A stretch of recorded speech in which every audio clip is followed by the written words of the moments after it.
under the cold light of 1,000 alien suns. The man who had once stood at the edge of annihilation walked alone into the marble depths of the Galactic throne hall. He was not adorned in ceremonial dress nor draped in medals, though he possessed enough to sink a freighter. Instead, he wore the threadbare coat of a soldier who had survived too many wars and kept too many promises to the dead. His name was rarely spoken in this age, but the whispers that followed him into the chamber carried weight older than the king himself. He did not bow. He did not kneel. He stood before the most powerful monarch in the known galaxy and delivered a warning so sharp it might have cut the silence in two. Do not harm the women of Earth. His voice did not tremble. He spoke of strength that could not be measured in fleet tonnage or planetary yields. He spoke of the invisible spine that had allowed humanity to endure famine, plague, war, and betrayal. Not the soldiers who fought, but the women who anchored every act of survival. They were the ones who had taught generations to think faster than enemies could adapt, to survive when the battlefield swallowed every scrap of hope, to turn scraps into strategies and ruins into fortresses. He explained in clipped and unornamented words that the loss of even one would shift balances in ways the Empire could not foresee, and if they struck at them deliberately, the retaliation would not be clean, nor quick, nor containable. The king, a ruler carved from arrogance and precedent, regarded a human as though he were a curiosity from a primitive world. The court leaned forward, hungry for scandal. The king smiled in that slow, deliberate way rulers do when they believe they are indulging a harmless eccentric. He spoke of the Empire's order, of a need to maintain dominance over rebellious populations, of the lessons that must be taught. He called humanity a minor genetic branch with more stubbornness than worth, barely relevant to the Empire's grand design. The veteran listened without expression. He had heard this tone before, in another century, from another species, moments before they were driven into extinction. He told the king a story. It was from the old war, the one the younger generations called myth. An alien race, far more advanced than humans at the time, had underestimated them. They had targeted women first, believing that by striking at those who bore the next generation, the rest of the population would crumble in despair. Instead, the opposite happened. Men who had never held a weapon learned to kill with precision. Cities reorganized into war factories overnight. Every child was hidden, moved, protected by a network, so vast the invaders never found its center. The war turned not because of superior human weapons, but because every surviving woman became a command node, strategist, and unyielding center of gravity. By the time the aliens realized their error, their fleets were burning. Humanity remembered. The veteran remembered. But memory, he saw in the king's eyes, was not a currency valued in this palace. The advisors murmured among themselves. Some saw wisdom, others weakness. One suggested that perhaps Earth could be brought to heel more quickly by removing what anchored its will to fight. The king nodded, as if the idea had been his all along. Plans were drawn to cull Earth's female population in select territories, public executions, targeted raids, cultural erasure campaigns. It was, in their eyes, an efficient way to collapse the human spirit. The veteran's jaw tightened, but he said nothing more in that chamber. He understood that words had reached their limit. Leaving the palace, he walked through the avenues of the imperial capital, a world whose towers pierced the clouds and whose streets were washed with the scent of alien blooms. Around him, citizens bustled, oblivious to the quiet doom that had just been set in motion. He thought of Earth, of the women whose laughter could survive the worst winters, whose voices could turn defeat into rallying cries, whose absence would turn civilization into something colder and more dangerous. The king thought he was removing the heart of a people. The veteran knew he was striking the flint against steel. Far from the capital, in the deep silences between stars, ships moved. Not human ships, yet, but the empires, adjusting their patrol routes, preparing their troop transports. Orders were transmitted across light years, hidden under routine logistics updates.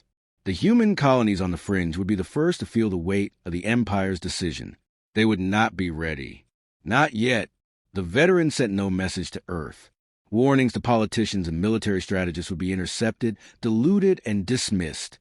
Instead, he contacted only a handful of individuals. people who lived in shadows, who owed allegiance to no flag but Earth's survival. They would know what to do when the time came. He spoke little, his voice recorded in a single brief transmission. They've chosen the road to war. Make ready. Back in the Imperial Palace, the king held court as if nothing had changed. He spoke of stability, of the importance of reminding lesser worlds of their place, of the futility of resisting the will of the Empire. The laughter of courtiers echoed in the marble hall. The veteran seats stood empty. Outside the galaxy's great capitals, in marketplaces and mining colonies, the news had not yet spread. But on certain worlds, in certain backrooms where the air was thick with the scent of old wars, the name of the veteran was whispered again, not as a hero, not as a relic, but as a harbinger. And in the silence after the whisper, there was an unspoken question. When the fire comes, will we stand with the humans, or will we burn with the Empire? The first decision had been made. The king believed it was his. The veteran knew better. In every war he had fought, there was always a moment when fate shifted quietly in the shadows, long before the first shot was fired. That moment had come and gone. The clock was now ticking, and when it reached zero, there would be no court, no king, no empire that could stop what was coming. In the darkness of space, the veteran sat alone in the cockpit of a battered freighter, watching the Starline stretch as he jumped to a place no Imperial map had marked. The hum of the engines was steady, but beneath it, in the silence only he could hear, was the echo of his own words. You've just sealed your Empire's fate. The first strikes came without ceremony or warning, a series of precise, calculated raids that erased whole neighborhoods in seconds.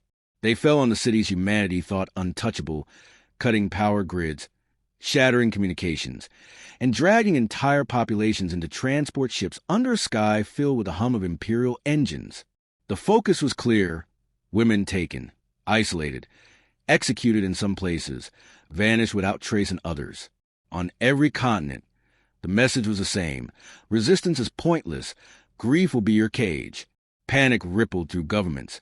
Military commands fractured under the sudden loss of their civilian anchors, and the air tasted of fear in every nation. Somewhere far from the chaos, the veteran was already moving. He had prepared for this moment from the instant he left the imperial capital, knowing that the king's pride would not allow restraint.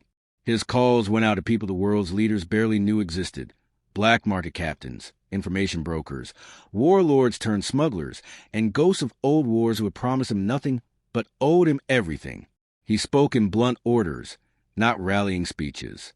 The goal was not to stop the first wave. The goal was to make the second wave bleed. Humanity's military scrambled to respond, but conventional defense was suicide against the Empire's fleets. Instead, orders began flowing through encrypted channels built in basements and hidden under false weather data. Civilian engineers became weapons designers overnight. Farmers dug storage pits for ammunition alongside their grain silos. Radio hobbyists strung together networks of transmitters to carry information when satellites fell. It was the old pattern returning, the war decentralizing, the fight shifting into the cracks the Empire couldn't see. The Empire, expecting chaos to render humans compliant, found something else. They found misinformation campaigns seeded so carefully that Imperial commanders began mistrusting their own orders. Cities they thought were defenseless erupted with coordinated resistance at the exact moment an Imperial supply convoy passed. Traps disguised as civilian vehicles crippled armor columns. Entire neighborhoods vanished into underground tunnels and reappeared in strike teams miles away, as if the population itself had learned to teleport. It was not just human hands at work. In the outer colonies, alien traders with no love for the Empire began to quietly divert shipments meant for Imperial garrisons. Crates marked as farming equipment held explosives, containers of mineral or concealed railgun components. Refugees fleeing to neutral space carried data crystals hidden in their clothing, each one holding stolen Imperial fleet schematics. These were not open alliances. No one dared fly openly beside the humans yet. But the undercurrent was clear. The galaxy was watching, and not everyone wanted the king to win. Then came the first major reversal. A small Imperial patrol ship, damaged and drifting after a skirmish, was boarded and taken intact by a human strike team. Its crew was captured alive, its systems ripped apart in improvised labs. Within weeks, the data pulled from its drives was in the hands of human engineers who had never seen alien technology up close, but treated it like a puzzle they were born to solve. They broke encryption, mapped propulsion systems, and began adapting weapons for human use. What the Empire considered scraps became, in human hands, the blueprints for something deadly. The first human ship to take to the stars under its own stolen power was a patchwork of old Earth technology and salvaged alien engineering. It was ugly, unstable, and barely held together under stress, but it could move faster than any human craft before it, and carried weapons the Empire did not expect them to understand. Its first mission was not defense but theft. The crew targeted a supply convoy deep in Imperial territory, striking with such speed that by the time reinforcement arrived, the attackers were gone and 3 freighters were burning. It was the first confirmed human victory in space, and the news spread faster than the Empire could contain it.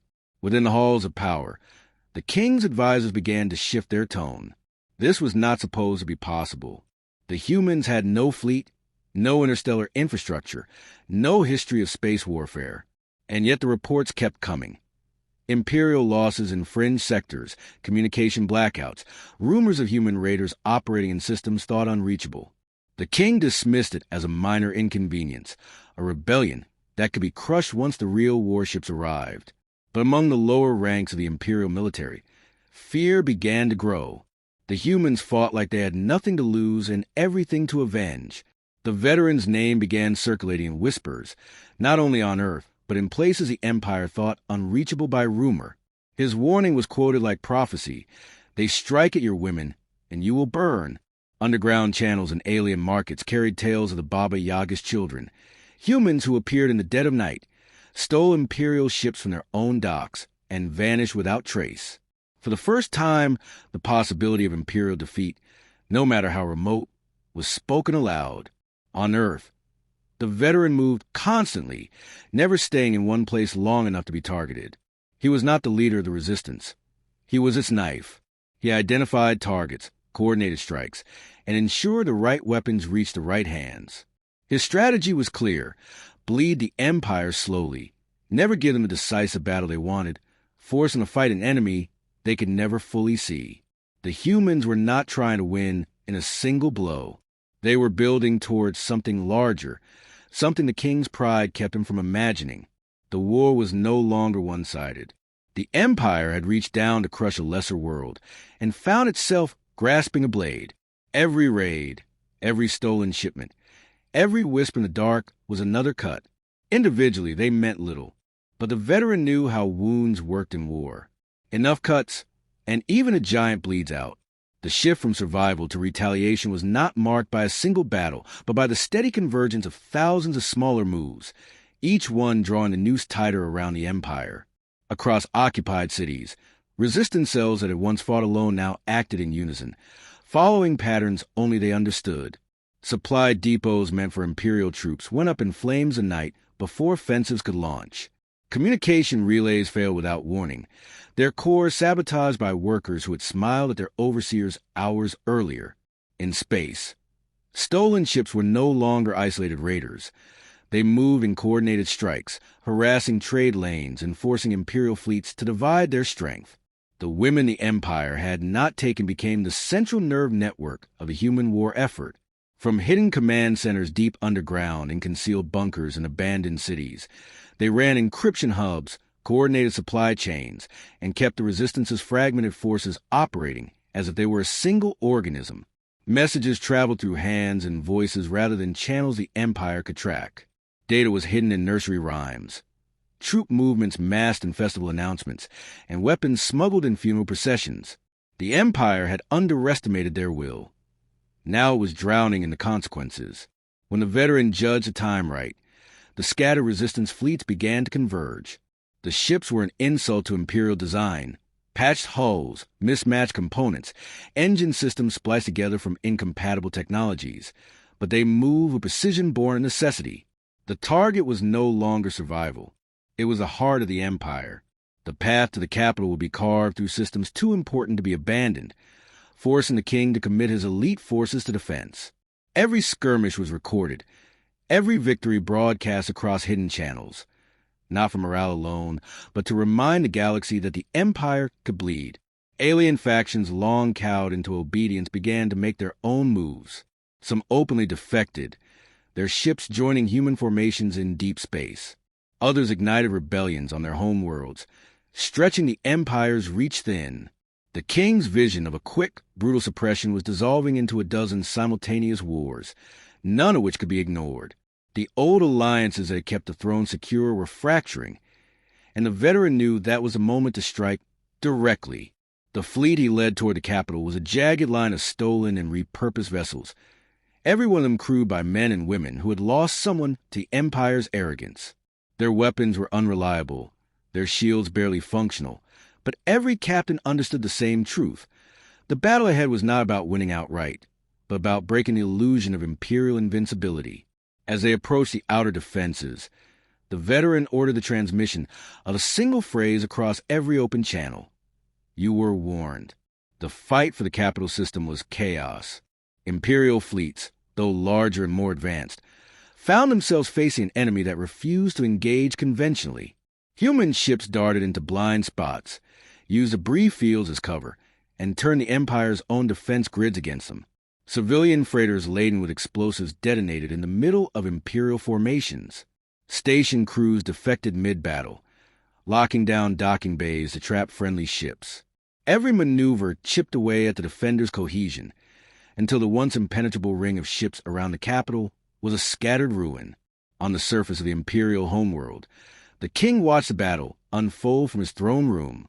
Reports contradicted each other. Victory claims turned to requests for reinforcements, then to silence. The sound of explosions began to echo faintly through the palace walls. And then the veteran was there, striding into the hall as if he had never left. His armor bore the burns and scars of fighting above.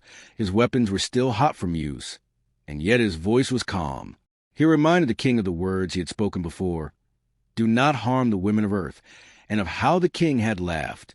Now the laughter was gone, replaced by the strained breathing of a man who could feel his empire crumbling around him. There was no grand duel, no ceremonial defeat. The king was removed by his own guard, who had decided survival meant choosing the side that still had momentum.